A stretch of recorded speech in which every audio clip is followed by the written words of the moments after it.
ನಮಸ್ಕಾರ ಸ್ನೇಹಿತರೆ. ಲೋಕಸಭಾ ಚುನಾವಣೆಗೂ ಮುನ್ನ ರಾಜ್ಯದ ಯಡಿಯೂರಪ್ಪ ಮತ್ತು ಅವರ ಕುಟುಂಬದ ವಿರುದ್ಧ ತೀವ್ರ ವಾಗ್ದಾಳಿಯನ್ನು ಪದೇ ಪದೇ ನಡೆಸುತ್ತಿದ್ದಂತಹ ಕರ್ನಾಟಕ ಬಿಜೆಪಿಯ ಪ್ರಮುಖ 5 ನಾಯಕರು ಇದೀಗ ಲೋಕಸಭಾ ಚುನಾವಣೆಯ ಫಲಿತಾಂಶದ ನಂತರ ಫುಲ್ ಸೈಲೆಂಟ್. ಬಿಜೆಪಿ ಒಂದು ಕುಟುಂಬದ ಕೈಯಲ್ಲಿದೆ, ನಾವು ಆ ಕುಟುಂಬದಿಂದ ರಾಜ್ಯದ ಬಿಜೆಪಿಯನ್ನು ಹೊರಗೆ ತರಬೇಕು, ಬಿಜೆಪಿ ಶುದ್ಧೀಕರಣ ಆಗಬೇಕು ಅಂತಕ್ಕಂಥ ಮಾತನ್ನ ಪದೇ ಪದೇ ಆಡ್ತಾ ಇದ್ದಂತಹ ಈ 5 ನಾಯಕರು ಇದೀಗ ಲೋಕಸಭಾ ಚುನಾವಣೆ ಫಲಿತಾಂಶ ಹೊರಗೆ ಬಂದ ನಂತರ ಒಂದು ಉಸಿರು ಕೂಡ ಬಿಡದೇ ಇರತಕ್ಕಂಥದ್ದು ಅತ್ಯಂತ ಆಶ್ಚರ್ಯಕ್ಕೆ ಕಾರಣವಾಗಿದೆ. ಹಾಗಾದ್ರೆ ಈ 5 ನಾಯಕರು ಇದೀಗ ಮೌನವನ್ನು ವಹಿಸಿರೋದಾದರೂ ಯಾಕೆ? ಆ 5 ನಾಯಕರು ಕೂಡ ಮೌನ ಆಗಕ್ಕೆ ಒಬ್ಬೊಬ್ಬ ನಾಯಕನಿಗೆ ಒಂದೊಂದು ಪ್ರಮುಖವಾದ ಕಾರಣ ಇದೆ. ಆ ಕಾರಣಕ್ಕೆ ಇದೀಗ ಬಿಜೆಪಿ ಯಡಿಯೂರಪ್ಪನವರ ವಿರುದ್ಧ ಮತ್ತು ಅವರ ಕುಟುಂಬಸ್ಥರ ವಿರುದ್ಧ ಮಾತನಾಡ್ತಾ ಇದ್ದಂಥ ಈ 5 ನಾಯಕರು ಕೂಡ ತಮ್ಮದೇ ಆದಂತಹ ಒಂದೊಂದು ಕಾರಣಕ್ಕೆ ಇದೀಗ ಸೈಲೆಂಟ್ ಆಗಿದ್ದಾರೆ ಅಂತಕ್ಕಂಥ ಮಾಹಿತಿಗಳು ಕೇಳಿಬರ್ತದೆ. ಅದರಲ್ಲೂ ಕೂಡ ವಿಜಯಪುರ ನಗರದ ಶಾಸಕ ಬಸವನಗೌಡ ಪಾಟೀಲ್ ಯತ್ನಾಳ್, ಕರ್ನಾಟಕದ ಮಾಜಿ ಮುಖ್ಯಮಂತ್ರಿ ಡಿ.ವಿ. ಸದಾನಂದಗೌಡ, ಕರ್ನಾಟಕದ ಮಾಜಿ ಉಪಮುಖ್ಯಮಂತ್ರಿ, ಶಿವಮೊಗ್ಗ ಲೋಕಸಭಾ ಕ್ಷೇತ್ರದಿಂದ ಈ ಬಾರಿ ಪಕ್ಷೇತರ ಅಭ್ಯರ್ಥಿಯಾಗಿ ಸ್ಪರ್ಧೆ ಮಾಡಿದ್ದಂಥ ಕೆ.ಎಸ್. ಈಶ್ವರಪ್ಪ, ಚಿಕ್ಕಮಗಳೂರಿನ ಮಾಜಿ ಶಾಸಕ, ರಾಷ್ಟ್ರೀಯ ಮಾಜಿ ಪ್ರಧಾನ ಕಾರ್ಯದರ್ಶಿ ಸಿ.ಟಿ. ರವಿ, ಹಾಗೆ ತುಮಕೂರಿನ ಈಗ ಹಾಲಿ ಸಂಸದ ವಿ. ಸೋಮಣ್ಣ, ಈ 5 ಜನ ಬಿಜೆಪಿಯ ಪ್ರಮುಖ ನಾಯಕರು ಪದೇ ಪದೇ ಯಡಿಯೂರಪ್ಪ ಮತ್ತು ಅವರ ಕುಟುಂಬಸ್ಥರ ವಿರುದ್ಧ ವಾಗ್ದಾಳಿಯನ್ನು ನಡೆಸ್ತಾ ಇದ್ರು. ಬಿಜೆಪಿಯನ್ನು ಶುದ್ಧೀಕರಣ ಮಾಡಬೇಕಾಗಿದೆ, ಬಿಜೆಪಿ ಕೇವಲ ಯಡಿಯೂರಪ್ಪ ಮತ್ತು ಅವರ ಕುಟುಂಬಸ್ಥರ ಕೈಯಲ್ಲಿದೆ, ಅದನ್ನು ಅವರ ಹಿಡಿತದಿಂದ ಹೊರಗೆ ತರಬೇಕು, ನಾವು ತಂದೆ ತರ್ತೀವಿ ಅಂತಕ್ಕಂಥ ಆತ್ಮವಿಶ್ವಾಸದ ಮಾತನ್ನ ಚುನಾವಣೆಗೆ ಪೂರ್ವದಲ್ಲಿ ಆಡ್ತಾ ಇದ್ರು. ಇಡೀ ದೇಶದಲ್ಲಿ ಬಿಜೆಪಿ ಸುಮಾರು 60 ಸ್ಥಾನಗಳನ್ನು ಕಳೆದ 2019ರ ಚುನಾವಣೆಗಿಂತ ಕಳ್ಕೊಂಡಿರ್ತಕ್ಕಂಥ ಈ ಸಂದರ್ಭದಲ್ಲಿ ಕರ್ನಾಟಕದ ಬಿಜೆಪಿ, ರಾಷ್ಟ್ರೀಯ ಬಿಜೆಪಿ ನಾಯಕರಿಗೆ ಒಂದು ರೀತಿಯ ಸಮಾಧಾನವನ್ನ ತಂದುಕೊಟ್ಟಿದೆ ಅಂತಾನೆ ಹೇಳ್ಬೋದು.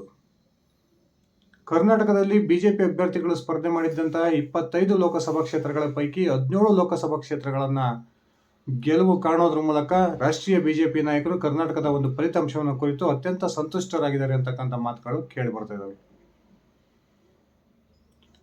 ಈ ಒಂದು ಕಾರಣಕ್ಕೆ ಹಿಂದೆ ಯಡಿಯೂರಪ್ಪ ಮತ್ತು ಅವರ ಕುಟುಂಬದ ವಿರುದ್ಧ ಗುಡುಕ್ತಾ ಇದ್ದಂತಹ ಈ 5 ನಾಯಕರು ಇದೀಗ ಸಂಪೂರ್ಣ ಸೈಲೆಂಟ್ ಆಗಿದ್ದು, ಈ ನಾಯಕರ ಒಂದು ಸೈಲೆಂಟಿನ ಹಿಂದೆ ಬಹುದೊಡ್ಡ ಕಾರಣ ಕೂಡ ಇದೆ ಅಂತಕ್ಕಂಥ ಮಾತುಗಳು ಕೇಳಿ ಬರ್ತಾ ಇದ್ದಾವೆ. ಬನ್ನಿ ಸ್ನೇಹಿತರೆ, ಹಾಗಾದ್ರೆ ಯಡಿಯೂರಪ್ಪನವರ ವಿರುದ್ಧ ಪದೇ ಪದೇ ವಾಗ್ದಾಳಿ ನಡೆಸ್ತಾ ಇದ್ದಂಥ ಈ 5 ನಾಯಕರು ಯಾವ ಕಾರಣಕ್ಕೆ ಇದೀಗ ಯಡಿಯೂರಪ್ಪನವರ ವಿರುದ್ಧ ಮತ್ತು ಅವರ ಕುಟುಂಬಸ್ಥರ ವಿರುದ್ಧ ಚಕಾರ ಎತ್ತಾ ಇಲ್ಲ? ಅವರ ಈ ರೀತಿಯ ಬಂಡಾಯಕ್ಕೆ ಅವರು ಎಂದಿದ್ದಂತಹ ಮಹಾಶಕ್ತಿ ಯಾವುದು? ಈಗ ಅವರು ಸೈಲೆಂಟ್ ಆಗಿರೋದಾದ್ರೂ ಯಾಕೆ ತಿಳ್ಕೊಂಡು ಬರೋಣ. ಅದಕ್ಕಿಂತ ಮುಂಚೆ ನೀವು ನನ್ನ ಇಟ್ಗೆ ಹೇಮಂತ್ ಯೂಟ್ಯೂಬ್ ಚಾನಲ್ಗೆ ಸಬ್ಸ್ಕ್ರೈಬ್ ಮಾಡ್ಕೊಂಡಿಲ್ಲ ಅಂದರೆ ದಯವಿಟ್ಟು ಸಬ್ಸ್ಕ್ರೈಬ್ ಮಾಡಿಕೊಂಡು ಬೆಲ್ ಬಟನನ್ನು ಕ್ಲಿಕ್ ಮಾಡಿ. ನಾನು ಕೊಡ್ತಕ್ಕಂಥ ಮಾಹಿತಿ ನಿಮ್ಗೆ ಇಷ್ಟ ಆಗಿದ್ರೆ ಈ ವಿಡಿಯೋಗೆ ಲೈಕ್ ಮಾಡಿ, ಶೇರ್ ಮಾಡಿ, ಕಮೆಂಟ್ ಮಾಡಿ. ಸ್ನೇಹಿತರೆ, ಬಿ.ವೈ. ವಿಜಯೇಂದ್ರ ರಾಜ್ಯದ ಬಿಜೆಪಿ ಅಧ್ಯಕ್ಷರಾದ ನಂತರ ಬಹುದೊಡ್ಡ ಮಟ್ಟದ ಒಂದು ಭಿನ್ನಮತ ರಾಜ್ಯದ ಬಿಜೆಪಿಯಲ್ಲಿ ತಲೆದೋರಿತ್ತು. ಬಿಜೆಪಿಯ ಹಿರಿಯ ನಾಯಕರೇ ಈ ರಾಜ್ಯಾಧ್ಯಕ್ಷನಾಗಿ ಬಿ.ವೈ. ವಿಜಯೇಂದ್ರ ಅವರ ನೇಮಕ ವಿರುದ್ಧ ತೀವ್ರ ವಾಗ್ದಾಳಿಯನ್ನು ನಡೆಸ್ತಿದ್ರು. ಅದರಲ್ಲೂ ಕೂಡ ಸೋಮಣ್ಣವರು, ಬಸವನಗೌಡ ಪಾಟೀಲ್ ಯತ್ನಾಳ್ ತೀವ್ರ ವಾಗ್ದಾಳಿಯನ್ನು ಬಹಿರಂಗವಾಗಿ ನಡೆಸಿದ್ದನ್ನು ನಾವೆಲ್ಲ ನೋಡಿದ್ದೀವಿ. ಅದಾದ ನಂತರ ಬಸವನಗೌಡ ಪಾಟೀಲ್ ಯತ್ನಾಳ್ ಪದೇ ಪದೇ ವಾಗ್ದಾಳಿ ನಡೆಸ್ತಾ ಇದ್ರು. ಇನ್ನು ಲೋಕಸಭಾ ಚುನಾವಣೆಯವರೆಗಷ್ಟೇ ಈ ವಿಜಯೇಂದ್ರ ರಾಜ್ಯಾಧ್ಯಕ್ಷರಾಗಿ ಮುಂದುವರಿತಾರೆ. ಲೋಕಸಭಾ ಚುನಾವಣೆಯ ಫಲಿತಾಂಶದ ನಂತರ ರಾಜ್ಯದ ಬಿಜೆಪಿಯಲ್ಲಿ ಮಹತ್ತರವಾದ ಬದಲಾವಣೆ ಆಗುತ್ತೆ ಅಂತಕ್ಕಂಥ ಮಾತನ್ನು ಹೇಳ್ತಿದ್ರು. ದೆಹಲಿಯ ನಾಯಕರನ್ನು ಕೂಡ ಭೇಟಿಯಾಗಿ ಯತ್ನಾಳ್ ಅವರು ಬಂದಿದ್ರು. ಈಗ ಚುನಾವಣೆ ಫಲಿತಾಂಶ ಹೊರ ಬಂದಿದೆ. ಯತ್ನಾಳ್ ಯಾಕೆ ಸೈಲೆಂಟ್ ಆಗಿದ್ದಾರೆ ಅನ್ನೋದಕ್ಕೆ ನಾನು ಒಂದು ಕಾರಣವನ್ನ ಕೊಡ್ತೀನಿ ನೋಡಿ. ಯತ್ನಾಳ್ ಪ್ರತಿನಿಧಿಸ್ತಾ ಇರತಕ್ಕಂಥ ವಿಜಯಪುರ ಲೋಕಸಭಾ ಕ್ಷೇತ್ರ ವ್ಯಾಪ್ತಿಯ ವಿಜಯಪುರ ನಗರ ವಿಧಾನಸಭಾ ಕ್ಷೇತ್ರದ ವ್ಯಾಪ್ತಿಯಲ್ಲಿ ಈ ಬಾರಿ ಕಾಂಗ್ರೆಸ್ನ ಅಭ್ಯರ್ಥಿಗೆ ಲೀಡ್ ಆಗಿರತಕ್ಕಂಥದ್ದು ಯತ್ನಾಳ್ ಅವರಿಗೆ ಬಹುದೊಡ್ಡ ಹಿನ್ನಡೆಯನ್ನು ಉಂಟು ಮಾಡಿದೆ ಅಂತಕ್ಕಂಥ ಮಾತುಗಳು ಕೇಳಿ ಬರ್ತಾ ಇದ್ದಾವೆ. ವಿಜಯಪುರ ಲೋಕಸಭಾ ಮೀಸಲು ಕ್ಷೇತ್ರದ ಅಭ್ಯರ್ಥಿಯಾಗಿದ್ದಂತಹ ರಮೇಶ್ ಜಿಗಜಿಣಗಿ ಅವರು ಉತ್ತಮ ಅಂತರದ ಗೆಲುವನ್ನು ಕಂಡರೂ ಕೂಡ ತನ್ನ ಸ್ವಕ್ಷೇತ್ರ ವಿಜಯಪುರ ನಗರ ವಿಧಾನಸಭಾ ಕ್ಷೇತ್ರದಲ್ಲಿ ಯತ್ನಾಳ್ ಅವರು ಲೀಡನ್ನು ಕೊಡಿಸೋದಕ್ಕೆ ವಿಫಲರಾಗಿರ್ತಕ್ಕಂಥದ್ದು ಯತ್ನಾಳ್ ಅವರನ್ನ ಬಾಯಿ ಕಟ್ಟಿಯಾಗಿದೆ ಅಂತಕ್ಕಂಥ ಒಂದು ಸ್ಪಷ್ಟವಾದ ಮಾಹಿತಿಗಳು ಬರ್ತಾ ಇದ್ದಾವೆ. ಆ ಕಾರಣಕ್ಕೆ ಈಗ ಯತ್ನಾಳ್ ಅವರು ಏನೇ ಮಾತನ್ನ ರಾಷ್ಟ್ರೀಯ ಬಿಜೆಪಿಯ ನಾಯಕರಿಗೆ ಹೇಳಿದ್ರು ಕೂಡ ಯತ್ನಾಳ್ ಅವರ ಮಾತನ್ನ ನಾಯಕರು ತೆಗೆದುಕೊಳ್ಳಲ್ಲ. ನಿನ್ನ ಕ್ಷೇತ್ರದಲ್ಲಿ BJP ಲೀಡ್ ಕೊಡೋಕ್ಕಾಗಿಲ್ಲ, ಬೇರೆಯವ್ರ ಬಗ್ಗೆ ಏನು ಚಾಳಿ ಹೇಳ್ತೀಯ, ನೀನು ಸುಮ್ಮನಿರಪ್ಪ ಅಂತ ಹೇಳ್ತಾರೆ. ಈ ಕಾರಣಕ್ಕೆ ಇದೀಗ ಯತ್ನಾಳ್ ಫುಲ್ ಸೈಲೆಂಟ್. ಇನ್ನು ಎರಡನೇದಾಗಿ ಕರ್ನಾಟಕದ ಮಾಜಿ ಮುಖ್ಯಮಂತ್ರಿ ಡಿ ವಿ ಸದಾನಂದ ಗೌಡರು ಮೊದಲು ನಾನು ಈ ಬಾರಿ ಚುನಾವಣೆ ಸ್ಪರ್ಧೆ ಮಾಡಲ್ಲ, ನನಗೆ ಚುನಾವಣಾ ರಾಜಕೀಯದಿಂದ ನಾನು ನಿವೃತ್ತಿ ತಗೊಳ್ತೀನಿ ಅಂತಕ್ಕಂಥ ಮಾತನ್ನು ಹೇಳಿದರು. ಆಮೇಲೆ ಯಾವಾಗ ದೇಶದಲ್ಲಿ ರಾಮ ಮಂದಿರ ಉದ್ಘಾಟನೆ ಆಯಿತು, ಅದಾದ ನಂತರ ತಮ್ಮ ಮನಸ್ಸನ್ನು ಚೇಂಜ್ ಮಾಡಿ ನಾನು ಈ ಬಾರಿನೂ ಕೂಡ ಸ್ಪರ್ಧೆ ಮಾಡ್ತೀನಿ, BJP ನನಗೆ ಬೆಂಗಳೂರು ಉತ್ತರದ ಟಿಕೆಟನ್ನು ಕೊಡಬೇಕು ಅಂತಕ್ಕಂಥ ಆಗ್ರಹವನ್ನು ಮಾಡಿದರು. ಆದರೆ BJPಯ ರಾಷ್ಟ್ರೀಯ ನಾಯಕರು ಕೊನೆಗೂ ಕೂಡ ಅಳೆದು ತೂಗಿ ಅಲ್ಲಿಗೆ ಶೋಭಾ ಕರಂದ್ಲಾಜೆ ಅವರನ್ನು ತಂದು ಬೆಂಗಳೂರು ಉತ್ತರ ಲೋಕಸಭಾ ಕ್ಷೇತ್ರದ BJP ಅಭ್ಯರ್ಥಿ ಮಾಡಿದರು. ಈ ಕಾರಣಕ್ಕೆ ಡಿ ವಿ ಸದಾನಂದ ಗೌಡ ತಿರುಗಿ ಬಿದ್ದ ನಂತರ ಬಹುತೇಕ ಸದಾನಂದ ಗೌಡರು ಕಾಂಗ್ರೆಸ್ಗೆ ಹೋಗ್ತಾರೆ. ಆ ಮೂಲಕ ಚಿಕ್ಕಬಳ್ಳಾಪುರ ಲೋಕಸಭಾ ಕ್ಷೇತ್ರದ ಕಾಂಗ್ರೆಸ್ ಅಭ್ಯರ್ಥಿ ಆಗ್ತಾರೆ ಅಂತಕ್ಕಂಥ ಮಾತುಗಳು ಕೇಳಿ ಬರ್ತಿದ್ವು. ಅದಾದ ನಂತರ ಪತ್ರಿಕಾಗೋಷ್ಠಿ ಮಾಡಿದಂಥ ಸದಾನಂದ ಗೌಡರು, ನಾನು ಯಾವುದೇ ಕಾರಣಕ್ಕೂ BJP ತೊರೆದು ಹೋಗಲ್ಲ, ಆದರೆ ನಾನು BJPಯನ್ನು ಶುದ್ಧಿ ಮಾಡ್ತೀನಿ, BJPಯನ್ನು ಶುದ್ಧ ಮಾಡ್ತಕ್ಕಂಥದ್ದು ನನ್ನ ಕರ್ತವ್ಯ. ಆ ಕಾರಣಕ್ಕೆ BJPಯಲ್ಲಿ ಇದ್ದು ಇಲ್ಲಿರ್ತಕ್ಕಂಥ ಏನು ಒಂದು ಕುಟುಂಬದ ಹಿಡಿತದಲ್ಲಿದೆ BJP, ಅದನ್ನು ನಾನು ಆ ಕುಟುಂಬದ ಹಿಡಿತದಿಂದ ಹೊರಗೆ ತರ್ತೀನಿ ಅಂತಕ್ಕಂಥ ಚಾಲೆಂಜನ್ನು ಮಾಡಿದರು. ಆದರೆ ಲೋಕಸಭಾ ಚುನಾವಣೆಯ ಫಲಿತಾಂಶದ ನಂತರ ಅಲ್ಲಿ ಸದಾನಂದ ಗೌಡರ ಬದಲಾಗಿ ಸ್ಪರ್ಧೆ ಮಾಡಿದ್ದಂಥ ಶೋಭಾ ಕರಂದ್ಲಾಜೆ 2.5 ಲಕ್ಷಕ್ಕೂ ಅಧಿಕ ಮತಗಳ ಅಂತರದಿಂದ ಗೆದ್ದಿದ್ದು ಈಗ ಸದಾನಂದ ಗೌಡರ ಒಂದು ಪಾತ್ರ ಆ ಕ್ಷೇತ್ರದಲ್ಲಿ ನಗಣ್ಯ ಅಂತಕ್ಕಂಥದ್ದು ಗೊತ್ತಾಗಿದೆ. ಯಾವಾಗ ಶೋಭಾ ಕರಂದ್ಲಾಜೆ ಅತ್ಯಂತ ಉತ್ತಮ ಲೀಡ್ನಲ್ಲಿ ಗೆದ್ದರು, ಅದಾದ ನಂತರ ಸದಾನಂದ ಗೌಡರು ಕೂಡ ಸಂಪೂರ್ಣ ಸೈಲೆಂಟ್. ಇನ್ನು ಮೂರನೆಯದಾಗಿ ಶಿವಮೊಗ್ಗ ಲೋಕಸಭಾ ಕ್ಷೇತ್ರದಿಂದ ಪಕ್ಷೇತರನಾಗಿ ಸ್ಪರ್ಧೆ ಮಾಡಿದ್ದಂಥ ಈಶ್ವರಪ್ಪನಂತೂ ತನ್ನ ಮಗನಿಗೆ ಹಾವೇರಿ ಲೋಕಸಭಾ ಕ್ಷೇತ್ರದ BJP ಟಿಕೆಟ್ ಬಯಸಿದ್ರು. ಯಾವಾಗ ಆ ಕ್ಷೇತ್ರದ ಟಿಕೆಟ್ ಮಿಸ್ ಆಯಿತು, ಅದಾದ ನಂತರ ನಾನು ಯಡಿಯೂರಪ್ಪನವರೇ ನನ್ನ ಮಗನ ಟಿಕೆಟ್ ಕೈ ತಪ್ಪೋಕ್ಕೆ ಕಾರಣ, ಆ ಕಾರಣಕ್ಕೆ ಯಡಿಯೂರಪ್ಪ ಮಗನ ನಾನು ಶಿವಮೊಗ್ಗದಲ್ಲಿ ಸೋಲಿಸ್ತೀನಿ, ಆ ಕಾರಣಕ್ಕೆ ನಾನು ಪಕ್ಷೇತರನಾಗಿ ಸ್ಪರ್ಧೆ ಮಾಡ್ತೀನಿ ಅಂತಕ್ಕಂಥ ಘೋಷಣೆ ಮಾಡಿ ಸ್ಪರ್ಧೆನೂ ಕೂಡ ಮಾಡಿದರು. ಈಶ್ವರಪ್ಪ ಅವರನ್ನ ಚುನಾವಣಾ ಕಣದಿಂದ ಹಿಂದೆ ಸರಿಸಬೇಕು ಅಂತಕ್ಕಂಥ ಪ್ರಯತ್ನವನ್ನು ರಾಜ್ಯ ಹಾಗೂ ರಾಷ್ಟ್ರೀಯ BJP ನಾಯಕರೆಲ್ಲ ಮಾಡಿದ್ರು ಕೂಡ ಯಾವ ಒಂದು ಮನವೊಲಿಕೆಗೂ ಕೂಡ ಈಶ್ವರಪ್ಪ ಬಗ್ಲಿಲ್ಲ. ಕೊನೆಗೂ ಕೂಡ ಚುನಾವಣಾ ಕಣದಲ್ಲಿ ಉಳ್ಕೊಂಡ್ರು. ನಾನು ಗೆಲ್ದಿದ್ರೂ ಪರವಾಗಿಲ್ಲ, ರಾಘವೇಂದ್ರನ್ನ ನಾನು ಸೋಲಿಸ್ತೀನಿ ಅನ್ನೋದು ಒಂದು ಲೈನ್ ಅಜೆಂಡಾ ಯಾರ್ದು, ಈಶ್ವರಪ್ಪನವ್ರದ್ದು. ಚುನಾವಣಾ ಫಲಿತಾಂಶ ಹೊರಗೆ ಬಂದ ನಂತರ ಈಶ್ವರಪ್ಪಗೆ ಬಹುದೊಡ್ಡ ಶಾಕ್ ಆಯಿತು. ಕೇವಲ 30,000 ಮತಗಳನ್ನು ಪಡೆದಂಥ ಈಶ್ವರಪ್ಪ ಠೇವಣಿ ಕೂಡ ಶಿವಮೊಗ್ಗ ಲೋಕಸಭಾ ಕ್ಷೇತ್ರದಲ್ಲಿ ಕಳ್ಕೊಂಡ್ರು. ಅಷ್ಟೇ ಅಲ್ಲ, ರಾಘವೇಂದ್ರ ಸುಮಾರು 2.5 ಲಕ್ಷಕ್ಕೂ ಅಧಿಕ ಮತಗಳ ಅಂತರದಿಂದ ಗೆದ್ದರು. ಈಗ ಈಶ್ವರಪ್ಪನಿಗೆ ಯಾವ ಪರಿಸ್ಥಿತಿ ಬಂದಿದೆ ಅಂದರೆ, ನನ್ನ ಹೇಗಾದರೂ ಮಾಡಿ BJP ನನ್ನ ಪಕ್ಷಕ್ಕೆ ಹೊರಗೆ ಕರ್ಕೊಂಬಿಟ್ರೆ ಸಾಕು, ಮುಂದಿನ ನನ್ನ ಮಗನ ಭವಿಷ್ಯಕ್ಕಾದರೂ ಒಳ್ಳೆಯದಾಗುತ್ತೆ ಅಂತಕ್ಕಂಥ ಒಂದು ಯೋಚನೆಗಿದ್ದಾರೆ. ಆದರೆ BJP ಇವರಿಗೆ ಈಗ ಕ್ಯಾರಿ ಅಂತ ಇಲ್ಲ.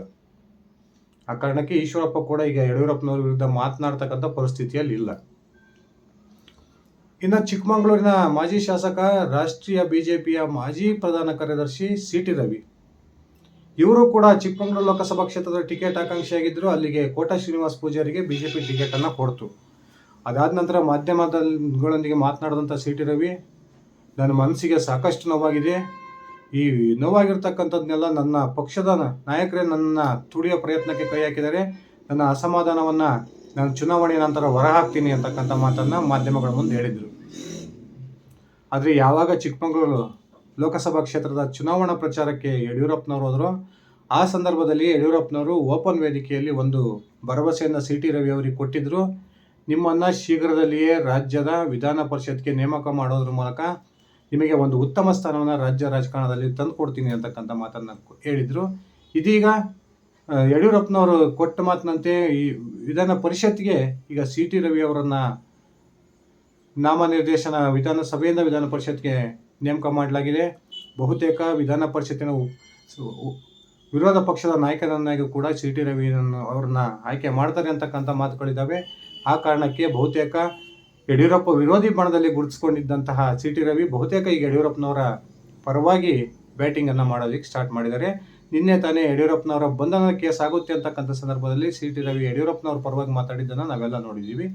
ಅಲ್ಲಿಗೆ CT ರವಿ ಕೂಡ ಫುಲ್ ಸೈಲೆಂಟ್ ಅಂತಲೇ ಹೇಳ್ಬೋದು. ಇನ್ನು ಕೊನೆಯದಾಗಿ ಉಳಿದಿರ್ತಕ್ಕಂಥದ್ದು ತುಮಕೂರಿನ ಸಂಸದರಾಗಿ ಆಯ್ಕೆಯಾಗಿರ್ತಕ್ಕಂಥ ವಿ ಸೋಮಣ್ಣ. BY ವಿಜಯೇಂದ್ರ ರಾಜ್ಯಾಧ್ಯಕ್ಷನಾಗಿ ನೇಮಕವಾದ ನಂತರ ಬಹುದೊಡ್ಡ ಮಟ್ಟದ ಬಂಡಾಯವನ್ನು, ಭಿನ್ನಮತವನ್ನು ಮಾಡಿದ್ದು ಇದೇ ಸೋಮಣ್ಣವರು.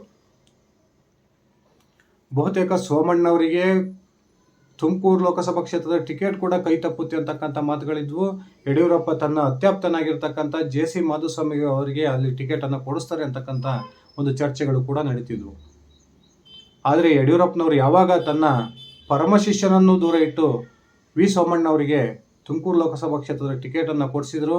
ಅದಷ್ಟೇ ಅಲ್ಲ, ಅದಾದ ನಂತರ 3-4 ಬಾರಿ ತುಮಕೂರು ಲೋಕಸಭಾ ಕ್ಷೇತ್ರದ ಚುನಾವಣಾ ಪ್ರಚಾರಕ್ಕೆ ಹೋಗಿ ಸೋಮಣ್ಣನವರನ್ನು ಗೆಲ್ಸ್ಕೊಂಡು ಬರ್ತಕ್ಕಂಥ ಪ್ರಯತ್ನಕ್ಕೆ ಕೈ ಹಾಕಿದ್ರು. ಅದರಲ್ಲಿ ಯಶಸ್ವಿ ಕೂಡ ಆದರು. ಅದಷ್ಟೇ ಅಲ್ಲದೆ ಸೋಮಣ್ಣನವರು ಕನಸಲ್ಲೂ ಕೂಡ ನಿರೀಕ್ಷೆ ಮಾಡದೇ ಇರತಕ್ಕಂಥ ಕೇಂದ್ರ ಸಚಿವನ ಸ್ಥಾನವನ್ನು ಇದೀಗ ನರೇಂದ್ರ ಮೋದಿ ಅವರು ಸೋಮಣ್ಣನವರಿಗೆ ಕೊಟ್ಟಿದ್ದಾರೆ. ಆ ಕಾರಣಕ್ಕೆ ಸೋಮಣ್ಣನವರು ಕೂಡ ಈಗ ಯಾವುದೇ ರೀತಿಯ ಒಂದು ಬಂಡಾಯ ಮಾಡೋ ಮನಸ್ಥಿತಿಯಲ್ಲಂತೂ ಇಲ್ಲ. ಸ್ನೇಹಿತರೆ, ಇದೆಲ್ಲದಕ್ಕಿಂತ ಮುಖ್ಯವಾಗಿ 5 ಜನ ಯಾಕೆ ಸೈಲೆಂಟ್ ಆಗಿದ್ದಾರೆ ಅನ್ನೋದಕ್ಕೆ ನಾನು ಒಂದೊಂದು ಕಾರಣವನ್ನು ಕೊಟ್ಟೆ. ಈ ಕಾರಣಗಳ ಹೊರತಾಗಿಯೂ ಕೂಡ ಈ 5 ಜನರ ಬಂಡಾಯದಿಂದ ಇದ್ದಂತಹ ಒಬ್ಬ ಮಹಾನ್ ನಾಯಕನನ್ನೇ ಇದೀಗ ರಾಷ್ಟ್ರೀಯ BJP ನಾಯಕರು ಸೈಡ್ ಲೈನ್ ಮಾಡಿದ್ದಾರೆ ಅಂತಕ್ಕಂಥದ್ದು ಸತ್ಯ. ಆ ಮಹಾನ್ ನಾಯಕ ಬೇರೆ ಯಾರು ಅಲ್ಲ, ರಾಷ್ಟ್ರೀಯ ಸಂಘಟನಾ ಪ್ರಧಾನ ಕಾರ್ಯದರ್ಶಿಯಾಗಿರ್ತಕ್ಕಂಥ BL ಸಂತೋಷ್. ಯಾವಾಗ BL ಸಂತೋಷ್ ಅವರನ್ನ ರಾಷ್ಟ್ರೀಯ BJP ನಾಯಕರು ಸೈಡ್ ಲೈನ್ ಅನ್ನ ಮಾಡಿದ್ರು, ಲೋಕಸಭಾ ಚುನಾವಣೆಯ ಸಮಯದಲ್ಲಿ ರಾಜ್ಯಕ್ಕೆ ಬಂದು ಒಂದೇ ಒಂದು ಚುನಾವಣಾ ಪ್ರಚಾರದಲ್ಲೂ ಕೂಡ ಯಾವಾಗ BL ಸಂತೋಷ್ ಭಾಗವಹಿಸಲಿಲ್ವೋ, ಅದಾದ ನಂತರ ಈ 5 ಪ್ರಮುಖ ಬಂಡಾಯ ನಾಯಕರು ಸೈಲೆಂಟ್ ಆಗೋ ಒಂದು ಪ್ರಯತ್ನಕ್ಕೆ ಕೈ ಹಾಕಿದರು. ಈಗ ಅವರು ಫುಲ್ ಸೈಲೆಂಟ್ ಕೂಡ ಆಗಿದ್ದಾರೆ. ಒಂದು ಅರ್ಥದಲ್ಲಿ ನೋಡಬೇಕು ಅಂದರೆ ಈಗ ರಾಜ್ಯ BJPಯಲ್ಲಿ ಯಡಿಯೂರಪ್ಪ ಮತ್ತು ಅವರ ಕುಟುಂಬಸ್ಥರ ಕೈ ಮೇಲಾಗಿದೆ ಅನ್ನೋದಂತೂ ಸತ್ಯ. ಸ್ನೇಹಿತರೆ, ಈ 5 ನಾಯಕರ ಸೈಲೆಂಟ್ ನಿಂದಿರ್ತಕ್ಕಂಥ ವೈಯಕ್ತಿಕ ಕಾರಣ ನಿಮ್ಗೇನಾದರೂ ಸಪ್ರೇಟಾಗಿ ಗೊತ್ತಿದ್ರೆ ದಯವಿಟ್ಟು ಕಮೆಂಟ್ ಮಾಡಿ ತಿಳಿಸಿ. ಇದಿಷ್ಟಾಗಿತ್ತು ನನ್ನ ಇವತ್ತಿನ ಈ ವಿಡಿಯೋ. ನಾನು ಕೊಟ್ಟಿರ್ತಕ್ಕಂಥ ಮಾಹಿತಿ ನಿಮಗೆ ಇಷ್ಟ ಆಗಿದ್ರೆ ಈ ವಿಡಿಯೋಗೆ ಲೈಕ್ ಮಾಡಿ, ಶೇರ್ ಮಾಡಿ, ಕಮೆಂಟ್ ಮಾಡಿ. ನೀವೇನು ನನ್ನ ಇಟಿಗೆ ಮಂತ್ ಯೂಟ್ಯೂಬ್ ಚಾನಲ್ಗೆ ಸಬ್ಸ್ಕ್ರೈಬ್ ಮಾಡ್ಕೊಂಡಿಲ್ಲ ಅಂದರೆ ದಯವಿಟ್ಟು ಸಬ್ಸ್ಕ್ರೈಬ್ ಮಾಡಿಕೊಂಡು ಬೆಲ್ ಬಟನನ್ನು ಕ್ಲಿಕ್ ಮಾಡಿ. ಧನ್ಯವಾದಗಳು ಸ್ನೇಹಿತರೆ, ಶುಭ ದಿನ.